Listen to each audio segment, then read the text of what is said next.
A few months before, BBC shot a documentary about live streamers in China, and one of them got 10,000 RMB from a fan who wanted to let her play a song.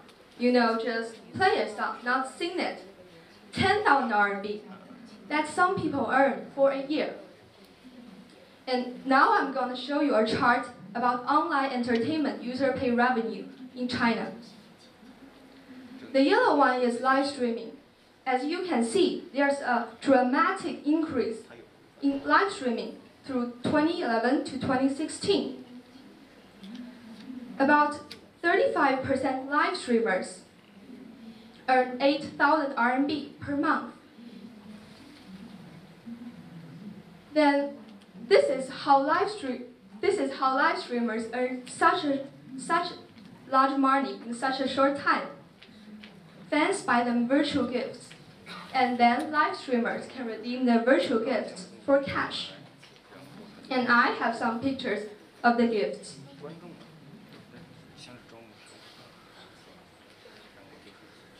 The live streamers basically entertain people using their web account. One live streamer performs, many audiences watch. It's a one-to-many interaction. The live streamers basically sing, play games, or chat with their fans, and fans can watch them as long as they want. Others dance, sell things, or even eat in front of the camera. When the streamer gets popular and popular, some companies will find them and drag them into their companies, making contracts to promise the profits they can get.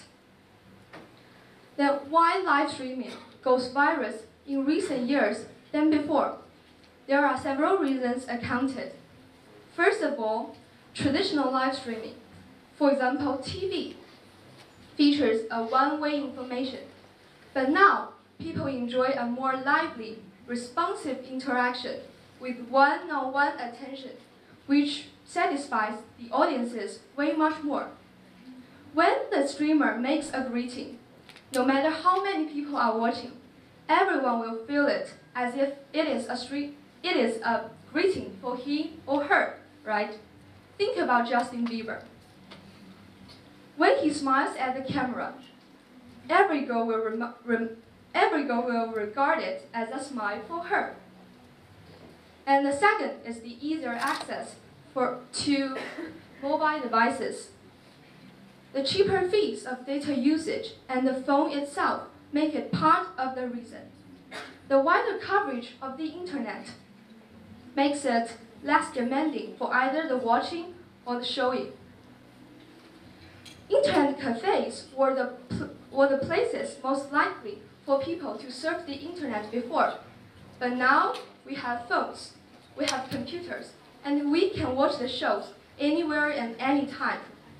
It has become a platform for people to communicate in a more direct and real-time way. And third, young people of today, especially the post-90s, are willing to embrace novel things. The tolerance and readiness to the new phenomenon play a helping role. Next is the low threshold, both for streamers and followers. Basically, what they need is to set a new account. And the only difference between the streamers and followers is that followers may need a little bit of money. I mean, a little bit of.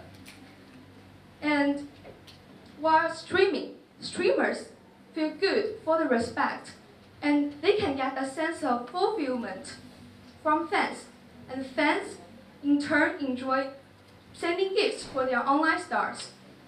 According to some research, those who watch live streamings are mostly men in their 20s. These fresh undergraduates have just entered into the society. Stress, loneliness, being neglected justify the need to be heard and valued.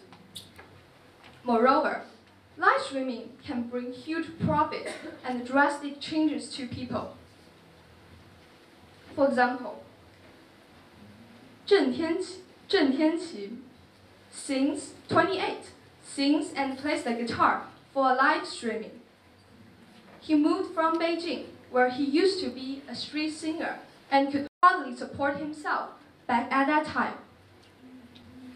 The rise of the stars has turned the streaming boom into a digital gold rush.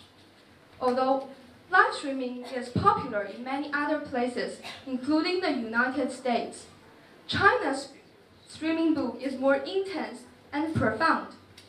About half of China's 700 million internet users have tried live streaming apps.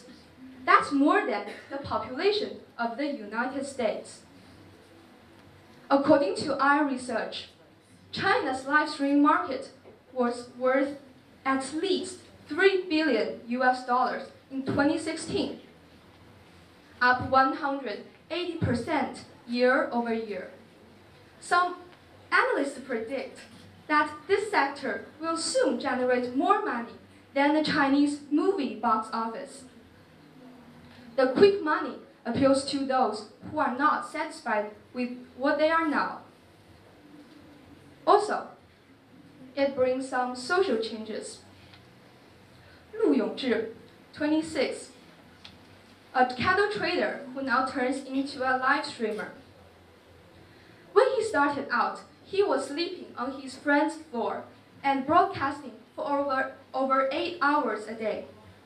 But now, after a couple of years signing with his manager, he now eats his breakfast in Balenciaga sneakers and puts in thousands a day. However, not all the influences ensued are positive. Some streamers may create a sense of slightest pay, remarkable gain while away doing their nothing.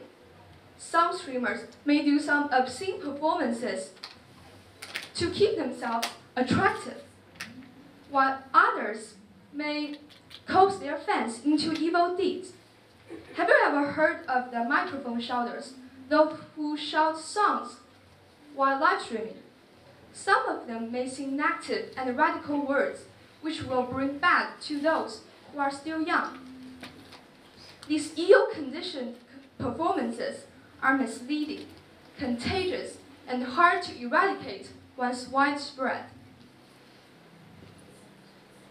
Because live streaming is a way of information transmission, the government and the streaming platforms need to stand firm on regulating the contents. Fortunately, Chinese government has tightened the rules on what is allowed on screen. Last year, they banned a seductive eating of bananas. Meanwhile, they should encourage more healthy and more educational performances, which will benefit individuals' career, academic development, fitness, or personal growth.